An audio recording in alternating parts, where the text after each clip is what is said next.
오늘 읽어주신 하나님 말씀 출애굽기 16장 22절로 27절에 있는 말씀으로 물 곁에 친장막이란 제목을 가지고 여러분과 함께 은혜를 나누겠습니다. 여러분, 구약 성경은 신약 성경의 그림자요 모형인 것입니다. 구약에서 모세가 이스라엘 백성을 애굽의 종살이에서 구출하여 광야를 지나서 가나안의 복지로 젖과 꿀이 흐르는 곳으로 인도한 일은 바로 신약에 와서 예수 그리스도께서 죄악의 애굽 세상에서 여러분과 나를 불러내셔서 하나님의 새하늘과 새 땅과 새 예루살렘으로 인도하시는 모형을 보여주신 것입니다. 이스라엘 백성이 애굽에서 나와 가나안 땅에 들어가기 전에 광야의 기간을 지난 것은 오늘날 우리가 주 예수를 믿고 구원을 받은 후에 천국 가기 전까지 이 세상에 사는 기간을 의미하는 것입니다. 그러므로 광야를 지나던 이스라엘 백성들에게 놀라운 기적과 이사를 베풀어서 저들을 인도하시던 우리 하나님께서는 오늘날 우리는 더 나은 언약 시대에 사는 우리들을 더욱 놀라운 은혜로 인도해 주시고 지도해 주시고 축복해 주실 것은 너무나 당연한 이치인 것입니다. 그러므로 오늘 저는 여러분과 함께 모세가 이스라엘 백성을 이끌어서 홍해수를 지나 광야로 막 들어서기 전에 하나님께서 그들에게 세 가지 가장 위대한 축복과 약속으로 준비시킨 것을 깨달아 알므로써 우리도 예수를 믿고 천국 가나안으로 향해서 진격하는 이 마당에 광야의 세상을 지나는 동안에 주님께서 우리에게 준비시켜 주신 세 가지 준비를 깨달아 알아서 우리 심령으로 생활로 무장하여 나고자 되지 않고 승리하는 신앙생활을 가질 수 있도록 알아보아야 되겠습니다. 첫째로 모세가 이스라엘 백성을 인도하여 홍해를 건너 광야에 나와서서 부딪힌 가장 어려운 첫 시험이 있었습니다. 성경은 그것을 이와 같이 말하고 있습니다. 모세가 홍해에서 이스라엘을 인도하여 그들이 나와서 수르 광야로 들어가 거기서 사흘 길을 경하였으나 물을 얻지 못하였고 마라에 이르렀더니 그곳에 물이 있어서 마시지 못하겠으므로 그 이름을 마라라 하였더라. 백성이 모세를 대하여 원망하여 가로되 우리가 무엇을 마실까 하며 모세가 여호와께 부르짖었더니 여호와께서 그에게 한 나무를 지시하시니 그가 물에 던짐에 물이 달아졌더라. 이것이 제일 먼저 이스라엘 백성들이 광야로 들어와서 당한 깊은 시련이었습니다. 생각해 보십시오. 사흘 동안 물 한 방울 마시지 못하고 쨍쨍 내려 쪼이는 태양빛 아래 화로같이 불타는 사막을 걸었으니 몸에 습기가 다 말라버리고 입술이 타고 혀가 입천장에 붙어있었습니다. 너무 목이 말라서 허덕허덕 어찌할 바를 모르는데 선발대가 물이 있다고 고함을 쳤었습니다. 앞뒤를 살필 여가 없이 이스라엘 백성이 뛰어가서 그 물을 마시려고 하니 물이 썩이 쓰고 독이 있어 물을 마실 수가 없었습니다. 그렇게 되자 이스라엘 백성들은 그만 마음에 좌절감이 되고 낙심이 되고 슬픔이 꽉 들어차고 부정적인 생각이 들어와서 하나님을 원망하고 모세를 원망하고 그들은 완전히 이기세침해버리고 말하셨습니다. 이럴 때 모세는 원망하지 않고 엎드려 기도하니 하나님께서 성령으로 계시해 주시기를 바로 그 물가에 나무가 있는지라 그 나무를 지시하시니 그 나무를 꺾어 물에 던지니 물이 달아졌더라고 하는 것입니다. 이것은 깊은 상징적인 의미가 우리에게 있는 것입니다. 우리도 예수를 믿음으로 말미암아 중생의 홍해수를 건넜었습니다. 이제 신앙의 광야로 들어오는데 우리가 신앙생활하다가 종종 이기세침하고 낙심해서 뒤로 물러가고 떨어지는 이유는 수없이 많은 사람들이 자기의 가슴 속에 파헤쳐진 그 사막 같은 인생살이 속에서 쓰디 쓴 인생의 체험의 물이 마음에 쌓여짐으로 말미암아 이 쓴 물을 변화시킬 줄 모르기 때문에 교회 왔다 갔다 하다가 낙심하고 뒤로 물러가는 사람이 수없이 많습니다. 길거리에 가서 여러분 한번 사람들 찾아보십시오. 예수 믿다가 타락하고 뒤로 물러간 사람들이 부지기십니다. 왜? 이 광야를 지나는 동안에 그들의 가슴 속에 파헤쳐진 쓴 연못물을 달게 만들 수 있는 길을 알지 못하기 때문에 사람들은 뒤로 물러가고 마는 것입니다. 우리는 이 세상에 살자면 예수 믿는 사람이라고 해서 실망을 안 당할 리가 없습니다. 부부 싸움도 합니다. 부모 자식 간에 불화임도 생깁니다. 가정적인 투쟁도 생기고 사업의 시련도 생깁니다. 친구의 배반도 받으십니다. 그런 여러 가지 것은 마음의 미움의 선물, 원한의 선물, 절망의 선물, 고통의 선물, 무목적의 선물, 이 선물들이 마음에 가득히 채워졌어. 이것을 마신 사람들마다 원망하고 불평하고 좌절감을 가지고 낙심해버리면 그만 다시 죄악의 애굽 세상으로 떨어져버리고 마는 것입니다. 누가 이 물을 달게 만들 수 있는 것입니다. 만일 모세가 그 물을 달게 만들지 못했으면 모세는 이스라엘 백성들을 광야로 이끌어 갈 수 있는 실력을 잃어버리고 이스라엘 백성은 애굽으로 돌아가고 말았을 것입니다만 모세는 그 물을 달게 하셨습니다. 왜? 모세가 기도할 때 하나님은 그 물을 달게 한 나무를 준비하시고 지시하셨습니다. 그러면 구약의 이스라엘 백성들의 물을 달게 한 그 하나님께서 신약시대에 와서 여러분과 내 가슴속에 파헤쳐진 이 선물을 달게 할 수는 없을까요? 나는 예수 그리스도께서 성경상에 행한 제일 첫째 기적이 물을 변하여 포도주로 만들었다는 사실에 대해서 깊이 마음의 감격을 느낍니다. 왜? 하나님께서 이스라엘 백성을 홍해를 지나서 제일 먼저 행한 기적이 쓴물을 달게 변화시킨 것처럼 예수께서 광야에서 돌아오셔서 제일 먼저 행하신 기적이 가나의 혼인잔치에 가서 물을 변하여 포도주로 만드신 변화의 역사를 하신 것입니다. 예수께서 가나의 혼인잔치에 초청받아서 잔치에 참여했는데 잔치가 밤쯤 진행될 때 포도주가 떨어졌습니다. 신랑과 신부가 낭피하게 되셨습니다. 예수님의 어머님이 예수께 오셔서 포도주가 떨어졌다고 고하셨습니다. 예수님께서 종들에게 명하여 두세 통 드는 물이 드는 거기에 결례통 6개가 있는지라 물을 채우라고 하시고 물을 채우자 예수님께서 그 물을 떠서 회당장에게 갖다 주라고 하며 연회장에게 그 물을 떠나주니 그 물이 변하여 포도주가 된 것입니다. 여러분 아시다시피 물은 맛이 없는 것입니다. 포도주는 맛이 있는 것입니다. 물은 흥취를 돋구지 않지만 포도주는 마실 사람의 생활 속에 흥취를 돋구어주는 것입니다. 예수께서는 물을 변하여 포도주로 만드신 것은 이 세상에 맛이 없고 재미없고 쓰고 평범한 생활을 주님께서 들어오시면 변화를 가져와서 새로운 삶으로 충만한 기적적인 즐거움으로 평안으로 채워주실 것을 상징적으로 보여주신 것입니다. 오늘 나사렛 예수가 여러분의 생애 속에 들어오면 여러분의 생애 속에 변화가 일어나게 마련인 것입니다. 여러분 저도 결혼생활 10년이 넘었습니다. 누구든지 결혼생활에 들어가면 제일 처음에는 천년만년 즐겁게 살 것 같지만은 생활에 부딪히고 자식을 키우고 매달 사는 생활 속에서 서로 경험이 다르고 교육이 다르고 생활 환경이 다른 가운데서 남남끼리 모여 살이 마음에 쓴물이 생길 때가 많습니다. 조그마한 말 한마디로서 말다툼이 생기고 조그마한 오해로 말미암아 마음이 썩어질 때가 누구든지 있는 것입니다. 또 부모 자식 간에 여러분 아무리 피를 나누고 살을 나누었다 하더라도 자식은 부모를 오해하고 부모가 자식에게 원망스러울 때가 다가오는 것입니다. 환경과 친구 간에도 그렇습니다. 이럴 때마다 여러분 예수 믿지 않은 사람은 쓴물을 마시고 이것이 독이 들어 깨어지고 환란이 다가오고 이혼을 하고 가정적인 파탄이 다가오지만은 그러나 저 자신의 개인의 경험 속에 봐서라도 마음속에 쓴물이 다가오면 언제나 신속히 십자가의 나무를 내 가슴속에 내어 던져 그 발 앞에 엎드려 회개하고 기도할 때마다 즉시로 마음에 쓴물이 달아지고 물은 변하여 포도주로 변화되는 역사를 주님께서 베풀어 주셨습니다. 성경에 보면 요한복음 4장 1절로 26절에 예수님께서 변화시킨 수가성 우물가에 창녀가 있습니다. 이 창녀는 남편을 5이나 갈아제낀 용감한 여자입니다. 그는 그 가슴 속에 쌓여지는 이 쓴물을 달게 할 것을 찾기 위해서 남편을 5이 바꾸고 그 다음 우물물을 5번 바꾸어 마셨으며 밥그릇을 5번 바꾸었으니 그 팔자가 세기로 유명합니다. 그쯤 지칠 대로 지쳐서 그럼 이제는 마음속에 그 쓴 절망의 운물을 달게 할 아무 사람도 발견하지 못했습니다. 그러나 예수께서 한번은 수가성에 그 여자를 기다렸다가 만나서 그와 대화하는 가운데 나사렛 예수께서 메시아라는 것을 그 여자에게 계시하고 이 여자가 예수를 마음속에 모셔드리자마자 눈 깜박할 사이에 그 생애 속에 쓴 물은 달아져 버리고 말았습니다. 어느 정도냐? 그 여자는 물길로 나왔다가 물동이를 내버려두고 그 길로 그냥 사마리아 성으로 뛰어들어가서 와 보라 내가 만날 사람이 메시아가 아닌가 그런 외칠 수가 있었던 것입니다. 주님께서 그 생에 쓴물을 달게 변화시켜 주었던 것입니다.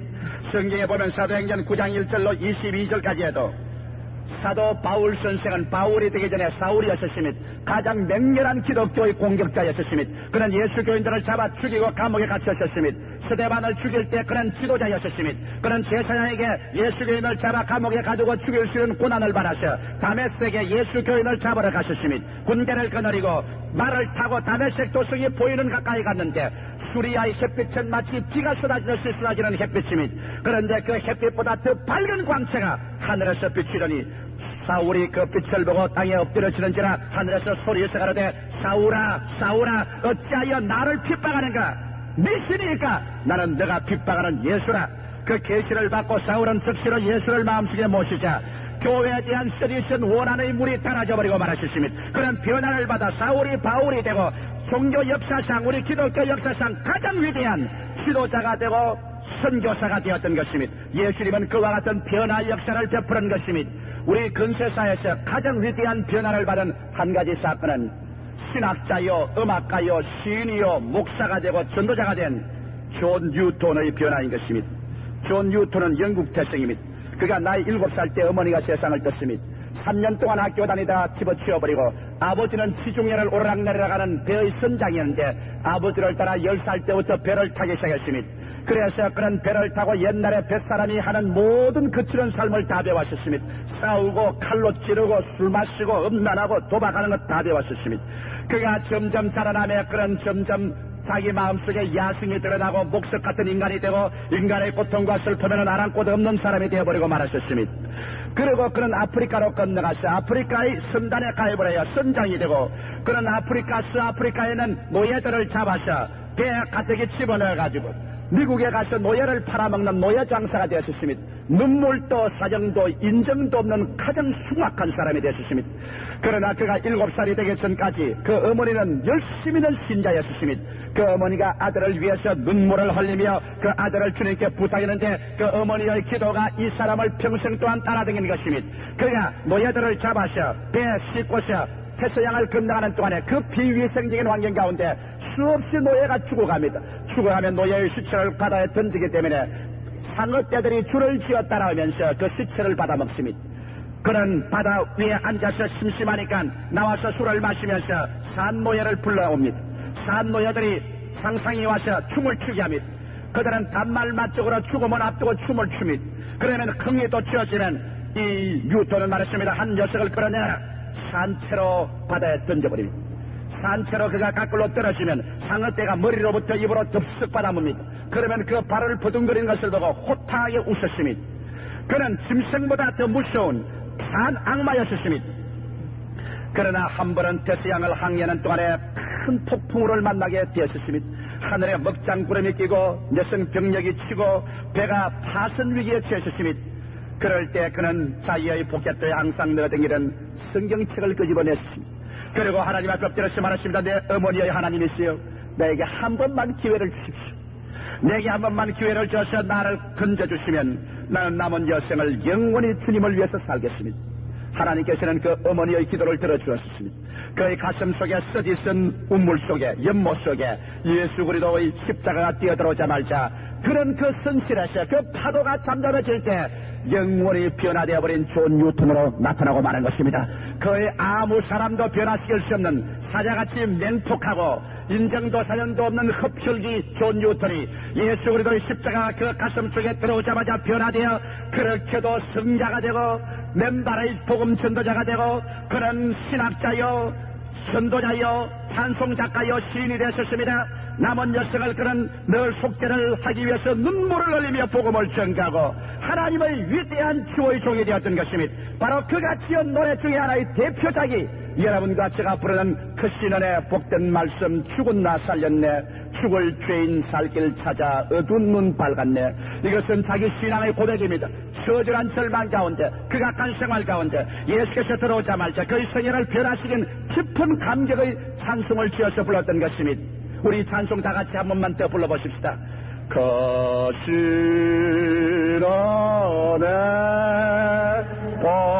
복된 말씀 죽은 나 살렸네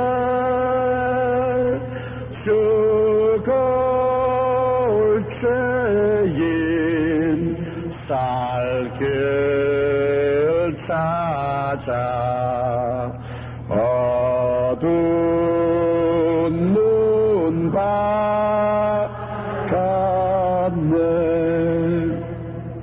현대인의 가장 중대한 문제는 이 심령의 쓴 호수말입니다. 불안과 공포와 절망의 쓴물이 가슴에 나부끼어 넘쳐오는데 이것을 달게 할 아무런 대책이 없기 때문에 오늘 사회는 좋은 집, 좋은 옷을 가지고 살찌는 음식을 먹고 훌륭한 교육을 받았으면서 가정이 파괴되고 생활이 절망의 벽에 부딪히는 것입니다.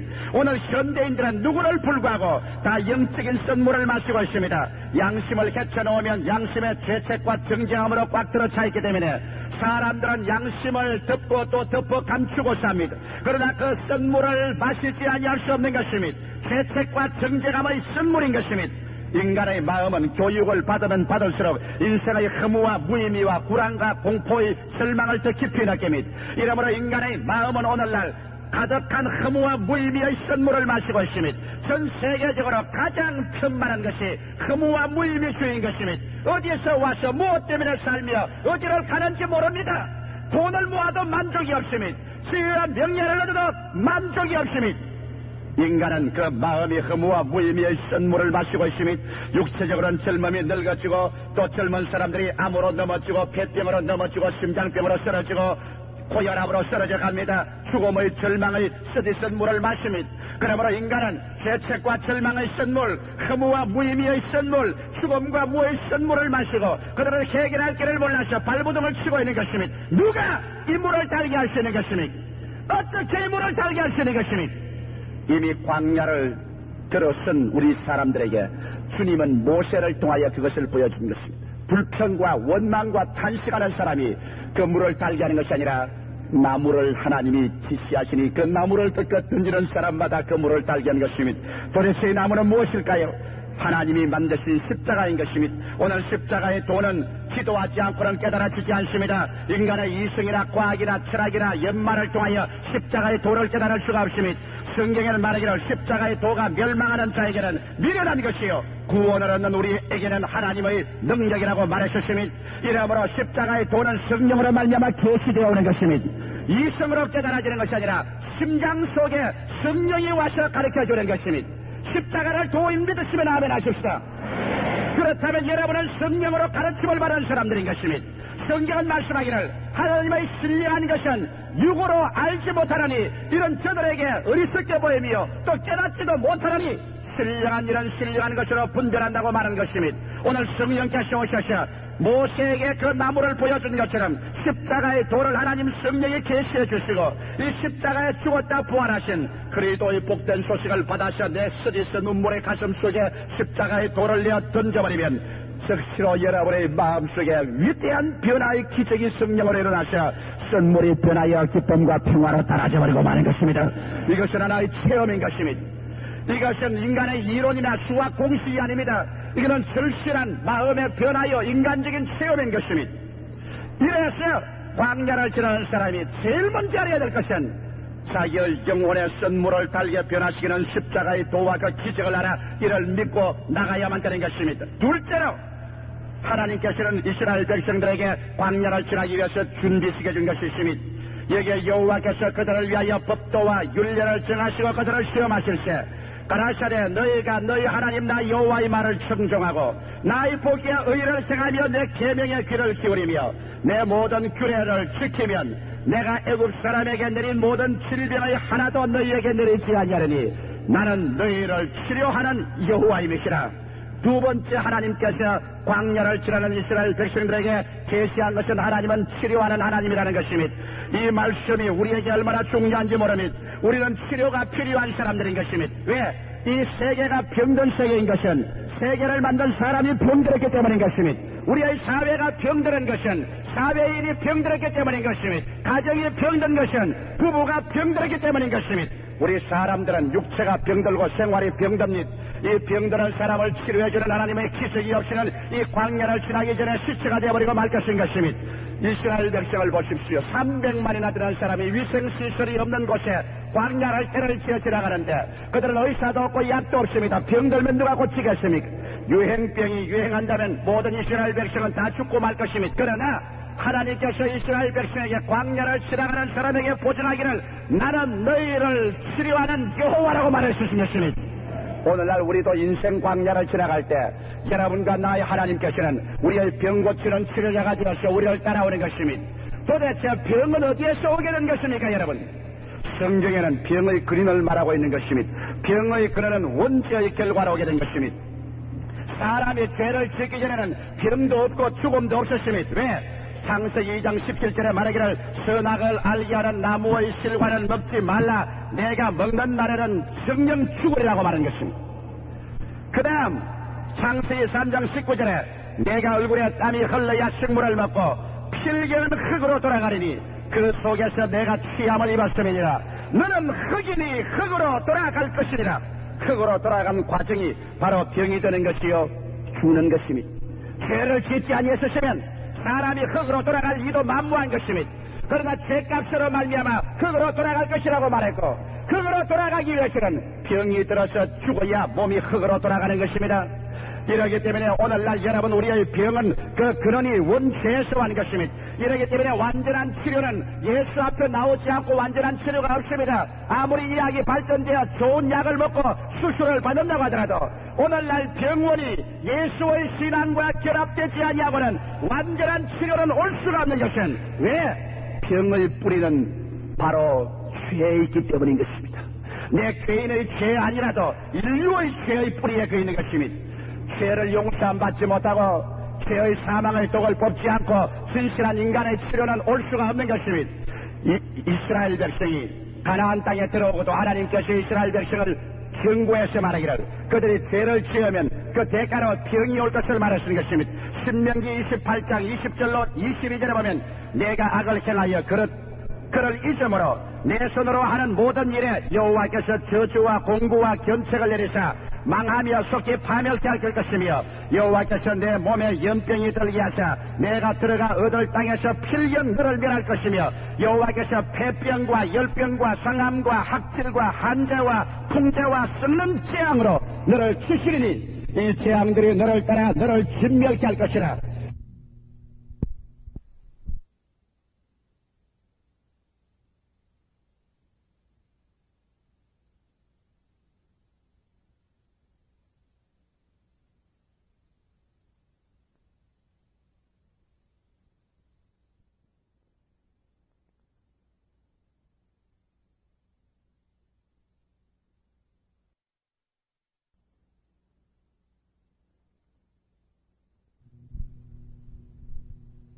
신명기 28장 35절에는 여호와께서 내 무릎과 다리를 쳐서 고치지 못할 심한 종기를 바라게 하여 발바닥으로 정수리까지 이르게 하시리라. 신명기 28장 27절에는 여호와께서 애굽의 종기와 치질과 괴혈병과 개창으로 너를 치시리니 내가 치료함을 얻지 못할 것이요 여호와께서 또 너를 미침과 눈먼과 경심증으로 치시리라고 말하시는 것입니다. 이것은 하나님을 반역하고 하나님의 법을 어기고 죄악 가운데 있을 때 죄의 열매로 말미암아 썩어짐의 처음인 질병이 다가올 것을 예언한 것입니다. 누가 이 질병을 고쳐줄 수가 있는 것입니까? 죄를 속해 주시는 분 아니고는 질병을 고칠 수가 없습니다. 죄를 청산하고 죄의 값으로 온 사망의 세력을 철폐하기 전에는 이 사망의 세력을 없앨 자가 없습니다. 그런데 여러분 성경에는 즐거운 소식이 있습니다. 예수님께서 나는 너희 병을 치료하는 여호와라고 하고 이 땅에 오신 것은 바로 그리스도께서 우리를 위해서 죄를 대속하고 병을 고치는 그리스도로서 이 가운데 와 있다는 것입니다. 성경에는 분명하게 이사야서 53장 5절에 지금부터 2600여 년 전 예수님 오시기 600여 년 전에 이사야가 예언하기를 그가 채찍에 맞음으로 우리가 병나음을 입었다고 말하고 있는 것입니다. 마태복음 8장 16절로 17절에 보면 저물매 사람들이 귀신 들린 자를 많이 데리고 예수께 오거늘 예수께서 말씀으로 귀신들을 쫓아내시고 병든 자를 다 고치셨다고 말한 것입니다. 그리고 성경은 계속해서 말하기를 이런 선지자 이사야로 하신 말씀에 따라 말씀해 주십시오. 우리 연약한 것을 신이 담당하시고 병을 짊어지셨도다 함을 이루리야 하십니다. 예수께서 우리 연약한 것을 짊어지셨으면 여러분은 연약함을 짊어질 필요가 없습니다. 예수께서 병을 담당하셨으면 여러분은 또다시 병을 담당할 필요가 없는 것입니다. 주께서 이 땅에 오셔서 십자가 올라가기 전에 로마의 빌라도의 뜰에서 로마 군인들에게 등거리에 39차례 칼기갈기 등이 찢어지며 채찍에 맞았었습니다. 그 채찍의 끝은 5가지가 나고 그 가지 끝마다 쇠고랑이 붙어서 그 등거리가 파헤쳐지고 순진피가 솟구쳐 올라간 것은 성경에 이미 예언하기를 저가 채찍에 맞은 그 보혈의 공로로 말미암아 너희가 병고침을 받았다고 말하고 있는 것입니다. 이러므로 예수님께서는 그 고통을 통하여 여러분과 나를 질병과 연약에서 놓아주기를 원하는 예수님, 그 피의 대가를 오늘 이 시간에 치료로서 하나님은 요구하고 있는 것입니다. 성경에는 율법의 저주로 말미암아 이스라엘 백성이 병든다고 했는데 갈라디아서 3장 13절에는 말씀하기를 그리스도께서 우리를 위하여 저주를 받은 바 되사 율법의 저주에서 우리를 속량하셨으니 기록된 바 나무에 달린 자마다 저주 아래 있는 자라 하였음이라고 한 것입니다. 이러므로 오늘날 예수 그리스도를 믿는 사람들은 이와 같은 하나님의 확실한 치료의 보장하여서 누구든지 주를 믿고 나와 죄를 회개하고 그리스도의 품 안에 뛰어앉기면 주께서 특별히 섭리하사 천국 데려가기로 작정한 사람 이외에는 이 땅에 사는 동안 병 없이 건강하게 사는 것이 아버지의 뜻인 것입니다. 여러분께서 병 고침 받는 것은 아버지의 뜻입니다. 여러분이 건강한 아버지, 건강한 어머니, 건강한 자녀들, 건강한 사회인이 되는 것은 하나님의 뜻인 것입니다. 그렇기 때문에 치료를 받기 위하는 사람은 이스라엘 백성들에게 하나님 말씀한 것처럼 너희가 여호와의 말을 청종하고 나의 보기에 의를 행하며 내 계명에 귀를 기울이며 내 모든 규례를 지키면 하고 조건을 세웠는데 우리가 병고침 받기 위해서는 죄를 회개해야 됩니다. 야고보서 5장 16절에 너희 죄를 서로 고하며 병 낫기를 위하여 서로 기도하라고 말했었습니다. 그리고 하나님의 말씀을 받아들여서 신앙생활을 하고 하나님 뜻대로 살기를 힘쓰며 주를 믿고 나올 때 병고침 받습니다. 많은 사람이 제게 병고침 받기 위해서 기도를 요청합니다.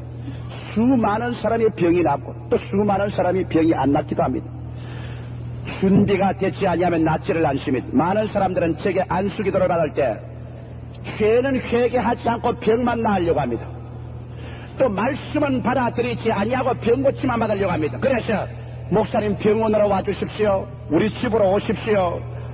신속히 사무실에 와서 그저 안수만 받고 가겠습니다. 그러면 저는 몰인정하게 말을 합니다. 나는 그렇게 하지 못합니다. 교회를 데리고 나오십시오. 말씀을 듣고 회개를 하십시오. 하나님 말씀에 순종하십시오.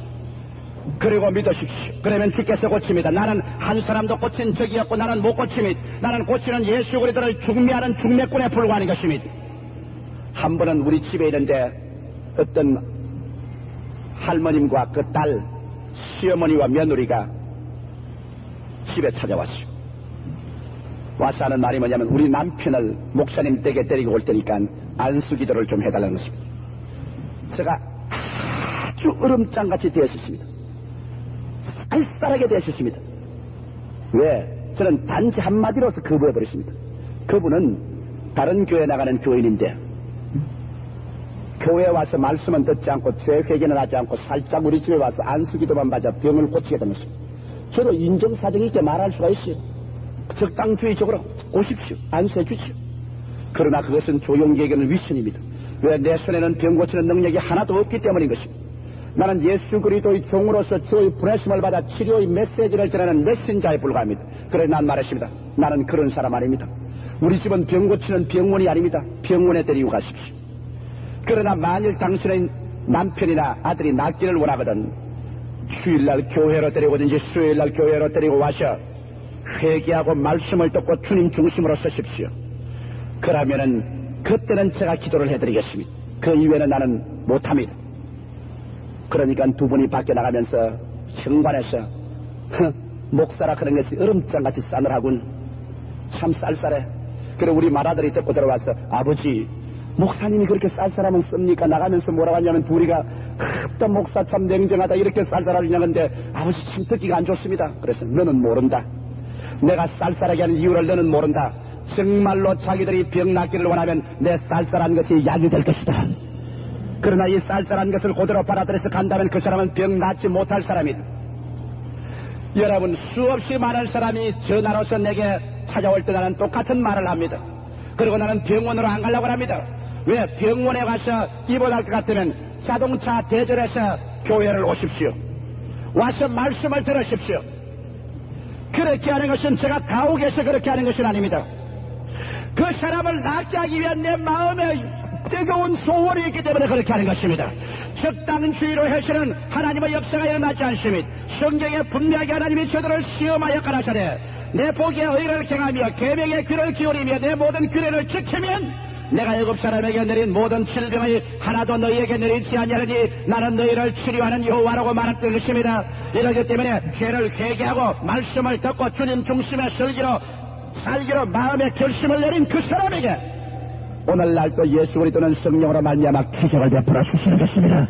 기먹으리는 듣고 벙어리는 말하고 앉은뱅이는 일어날 것입니다. 그런 기적이 일어납니다. 이것은 하나님의 성령의 능력으로 말미암아 일어나는 것입니다. 이러므로 광야 같은 세상을 지나는 동안에 우리는 이 병 고쳐주시는 그리스도를 모시고 그가 채찍에 맞은 공로를 의지해서 이스라엘 백성처럼 치료함을 받고 나가야 우리는 승리로 신앙생활할 수 있는 것이 되는 것입니다. 셋째로 이스라엘 백성이 광야를 통하기 전에 주님이 준비시킨 것이 있습니다.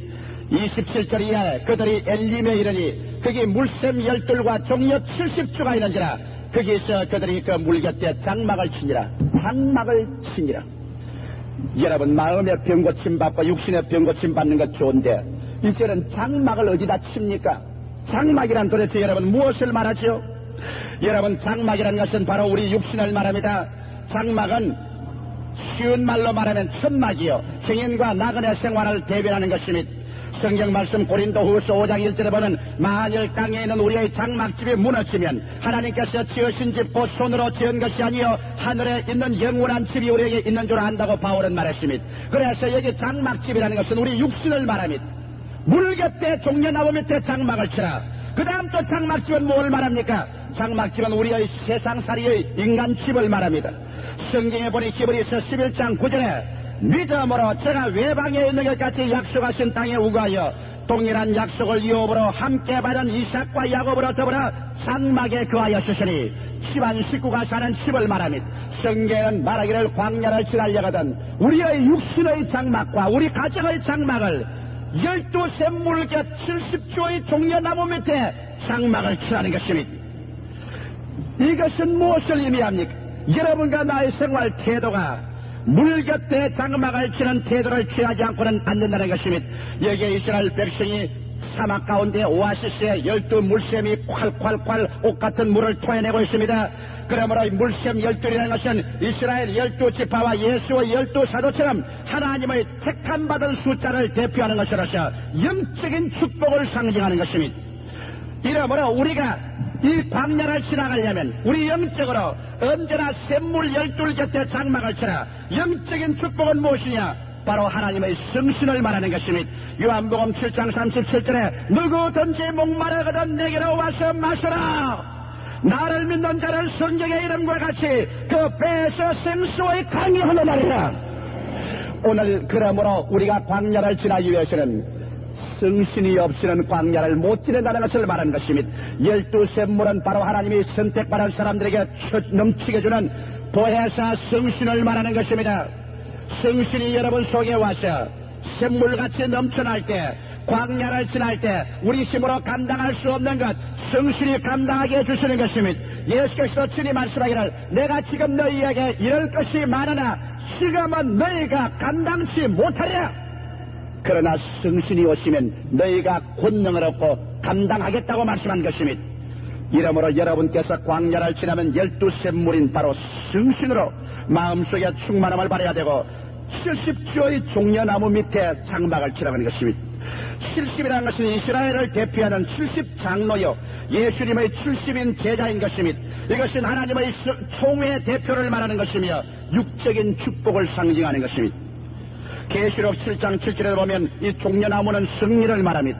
이 일 후에 내가 보니 각 나라와 족속과 백성과 방언에서 아무라도 능히 설 수 없는 큰 무리가 흰옷을 입고 손에 종려가지를 들고 보좌 앞과 어린 양 앞에 서서 큰 소리로 외쳐 가로되 구원하심이 보좌에 앉으신 우리 하나님과 어린 양에게 있도다라고 외친 것이니 바로 이 종려 가지는 승리를 말하는 것입니다. 환난을 이기고 승리에서 나오는 것은 종려로 표시하는데 70의 종려나무라는 것은 하나님의 택한 백성의 총회가 하나님의 축복을 받는 육적인 축복을 상징하는 것입니다. 그러면 우리는 어떠한 태도로 광야를 지나갈까요? 마음속에 승리의 마음의 자세를 잊지 말라는 것입니다. 부정적이며 파괴적이며 열등의식과 좌절감을 가지고 안전하시라, 나는 못한다, 나는 안된다, 나는 죽는다, 우리는 가난하다, 우리는 병들었다, 우리는 파멸될 것이다, 이런 말을 하고 가는 사람은 장막을 잘못된 데 쳤습니다. 그러나 여러분께서 광야를 지나가는 사람이면 종려나무 밑에 장막을 쳤었으면 여러분은 말할 것입니다. 할 수 있거든요. 무슨 말이야? 믿는 자에게는 능치 못하심이 없느니라. 내 믿은 대로 될지어다. 나의 의인은 믿음으로 말미암아 살리라. 뒤로 물러가면 내 마음이 저를 기뻐하지 않으리라. 사람이 뜻으로만 살 것이 아니요 하나님의 입으로 나오는 모든 말씀으로 살 것이니라. 32,500여 가지의 성경 말씀을 가지고 눈에는 아무 성가 안 보이고 귀에는 아무 소리 안 들리고 내 앞길이 캄캄하게 어두워도 주의 말씀에 서서 나는 승리자다. 70조의 종려나무 밑에 나는 천막을 치고 다른 데로 옮겨갈 수 없는 사람이다. 승리의 마음의 자세를 가지고 뒤로 물러가지 않고 적극적이고 창조적이며 생산적이고 진취적인 신앙의 자세를 가지고 여러분 밀고 나가면 그곳에 장막을 치고 나간 사람은 언제나 주님께서 승리의 영광을 주셨어. 이 땅에 사는 동안 영혼이 잘됨같이 범사에 잘되며 강건하고 생명을 할 때 넘치게 얻어 남에게 구워줄지라도 남에게 구걸하지 않냐고 영육간의 승리로 예수의 복음을 전가하며 살 수 있게 만들어주는 것입니다. 광야를 지나는 우리의 삶 동안 하나님께서는 우리를 구원해서 광야 같은 인생길에 내어 던져버리고 만 것은 아닙니다. 쓰디쓴 마음의 연못에는 십자가를 던져서 달게 하라. 병들었을 때는 여호와 너희 치료하는 하나님 앞에 회개하고 말씀에 순종하고 돌이켜 나와서 치료함을 받으라.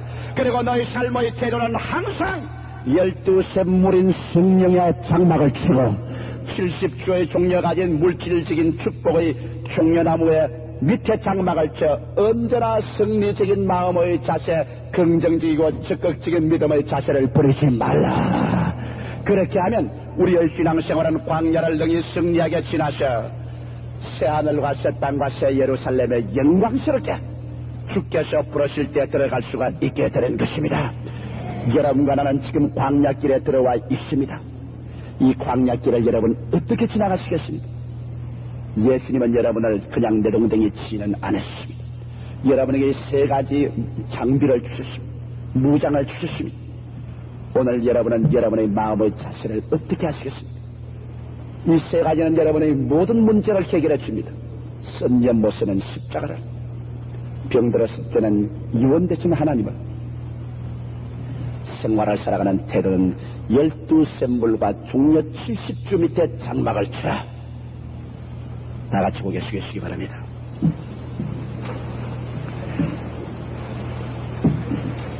오늘 이 시간 이 예배 참석한 사람 중에 고통의 멍에 벗으려고 예수께로 찾아온 사람이 있을 것입니다.